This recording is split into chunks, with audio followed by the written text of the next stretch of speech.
Salut à tous, bienvenue dans cette nouvelle vidéo. On va évoquer l'actualité mercato du Paris Saint-Germain. Nous sommes officiellement le 1er août. Il ne reste plus que 31 jours pour officialiser des départs et des arrivées. Le mois d'août va être complètement fou au Paris Saint-Germain où on attend minimum 3 recrues au niveau offensif, 2 recrues au milieu de terrain et peut-être un arrière-gauche. Alors la clause de 50 millions d'euros d'Ousmane Dembélé n'ayant pas été activée, le PSG et le Barça vont tenter de clôturer le dossier d'ici la fin de semaine. Alors je comprends pas très clairement, tu avais la possibilité de le recruter pour 50 millions d'euros et tu vas peut-être le recruter pour 75 voire 80 millions d'euros. C'est d'une incompétence incroyable. Ousmane Dembélé en 6 ans seulement 40 buts avec le FC Barcelone. 0 but en Coupe du Monde 2018, 0 but en Coupe du Monde 2022, pas réellement décisif, alors d'accord, jeune, dynamique, bon dribbleur, bon passeur, mais à l'arrivée, est-ce que c'est un joueur vraiment décisif? Je demande à voir. Et la très probable arrivée d'Ousmane Dembélé et la relance de la piste Randal Kolo Muani répondent au désir de Nasser Al-Khelaifi et de Luis Campos de recruter des joueurs français qui connaissent bien la Ligue 1. Alors ça peut être une bonne chose, sachant que Vlahovic est en route vers Chelsea, Harry Kane est en route vers le Bayern de Munich, Osimhen, soit il va prolonger avec le Napoli, soit il va aller peut-être en Arabie Saoudite. Donc très compliqué de trouver un attaquant de classe internationale à l'heure actuelle. Est-ce que Randal Kolo Muani est un attaquant de classe internationale? En tout cas, après la finalisation du dossier Ousmane Dembélé, Randal Kolo Muani sera la prochaine cible en attaque. Les discussions ont très clairement avancé ces derniers jours, nous informe l'équipe. Donc ça va s'accélérer après l'arrivée de Ousmane Dembélé qui s'est envolé pour l'heure avec le groupe du FC Barcelone. Alors on va passer au dossier Kylian Mbappé. Il y a encore beaucoup à dire. Kylian Mbappé qui déclare la guerre au Paris Saint-Germain. C'est la guerre totale entre le Paris Saint-Germain et Kylian Mbappé. Malgré les discussions avec le Real Madrid, le PSG attend d'autres offres, notamment de la part de Chelsea. C'est une information l'équipe. Alors en ce qui concerne Ousmane Dembélé qui veut partir de son club en bon terme tout en offrant une indemnité de transfert importante en guise de remerciement, pendant que Mbappé lui souhaite partir libre, engager un bras de fer, un divorce, un clash avec les dirigeants du Paris Saint-Germain. Et Mbappé déclare qu'il est prêt à ne faire aucun cadeau au club. Donc Mbappé maintenant c'est qu'une histoire d'argent avec le Paris Saint-Germain. Le PSG en plus de ça assure avoir proposé une clause à Kylian Mbappé lui permettant de partir à un prix déjà fixé l'été prochain, c'est-à-dire d'activer son année optionnelle jusqu'en 2025 et partir à l'été 2024 au Real Madrid avec un montant de transfert fixe. Et Kylian Mbappé a refusé cette offre des dirigeants du Paris Saint-Germain, c'est une information l'équipe.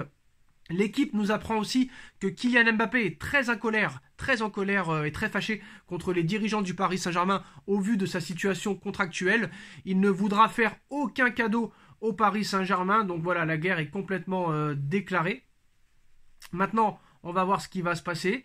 Mais voilà, le PSG très clairement aussi est prêt à libérer de l'espace pour Barcola et l'inclure dans la rotation, même avec l'arrivée d'Ousmane Dembélé et de Randal Kolo Muani. Barcola n'a pas encore pris de décision sur son avenir et surveille attentivement les mouvements de recrutement du Paris Saint-Germain à son poste. En tout cas pour Ousmane Dembélé, ce n'est qu'une question de temps. En ce qui concerne Bernardo Silva, qui était une piste très sérieuse du Paris Saint-Germain, le Paris Saint-Germain s'est retiré officiellement des négociations pour Bernardo Silva. Manchester City est de nouveau déterminé à garder son joueur. C'est une information, le Télégraphe.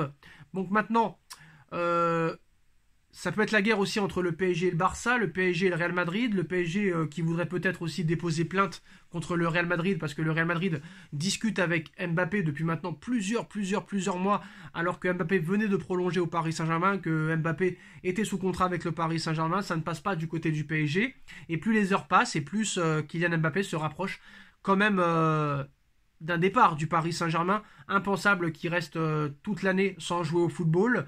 Et voilà, Paris pourrait bien finir par gagner peut-être ce dossier.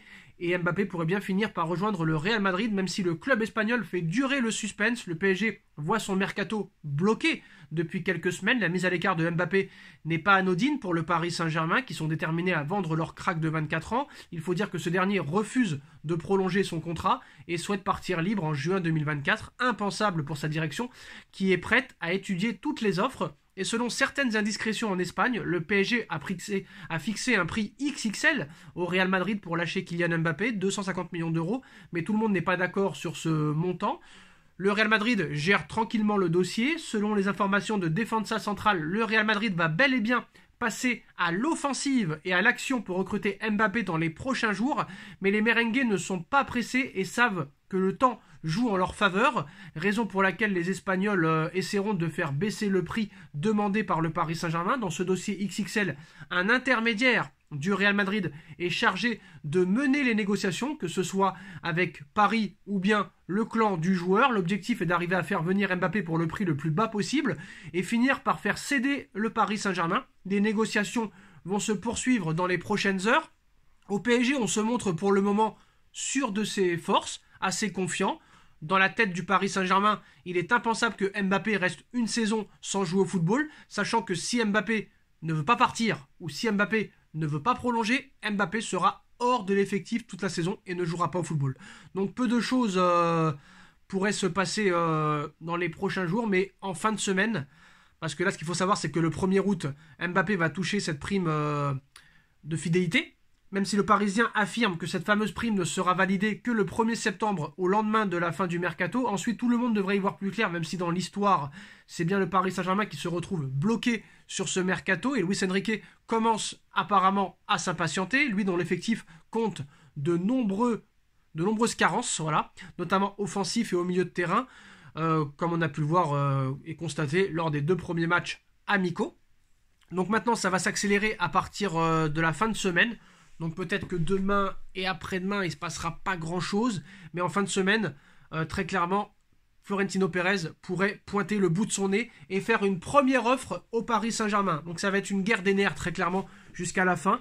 Et sûrement que Mbappé va gâcher le mercato parisien, ça c'est peut-être possible. Mais il n'y a pas qu'en attaque où Paris a des carences, hein, aussi au milieu de terrain, aussi sur le côté gauche. Donc maintenant, Paris veut 250 millions d'euros. La première offre du Real Madrid devrait être aux alentours des 130-140 millions d'euros. Ce sera refusé par le Paris Saint-Germain. La deuxième offre pourrait être de 150 millions d'euros. Paris refusera toujours et Paris essaiera de refuser pour essayer d'aller au plus haut possible, sachant que le PSG sait très bien que le Real Madrid n'a pas le choix. Le Real Madrid est obligé d'acheter un attaquant après le départ du dernier Ballon d'Or 2022, Karim Benzema, qui n'a pas été remplacé. Leur nouvelle recrue turque, Arda Güler, blessé pour minimum 2 mois. On a vu que le Real Madrid en match amical, c'est pas ça. Donc impossible pour le Real Madrid de rester une saison sans remplaçant à Karim Benzema. C'est pas possible. Tu ne peux pas faire toute l'année avec Rosselló. Ce n'est pas possible, ce n'est pas concevable pour le Real Madrid, le club le plus titré de l'histoire. Et ça, le PSG le sait très bien. Et ils savent très bien que Pérez a besoin absolument d'un attaquant et que tous les gros attaquants sont pris ou sont indisponibles ou seront dans un autre club. Et on sait très bien que, voilà, pour des joueurs de 30 ans, jamais le Real mettra 100 millions d'euros sur des Harry Kane ou sur d'autres joueurs. Sachant que Osimhen va prolonger, que Haaland est intransférable, que Randal Kolo Muani est plus proche de rester à Francfort ou d'aller au Paris Saint-Germain, il ne restera plus que Mbappé, le rêve de toujours du Real Madrid. Donc c'est pour ça que Paris va jouer cette carte-là jusqu'à la fin.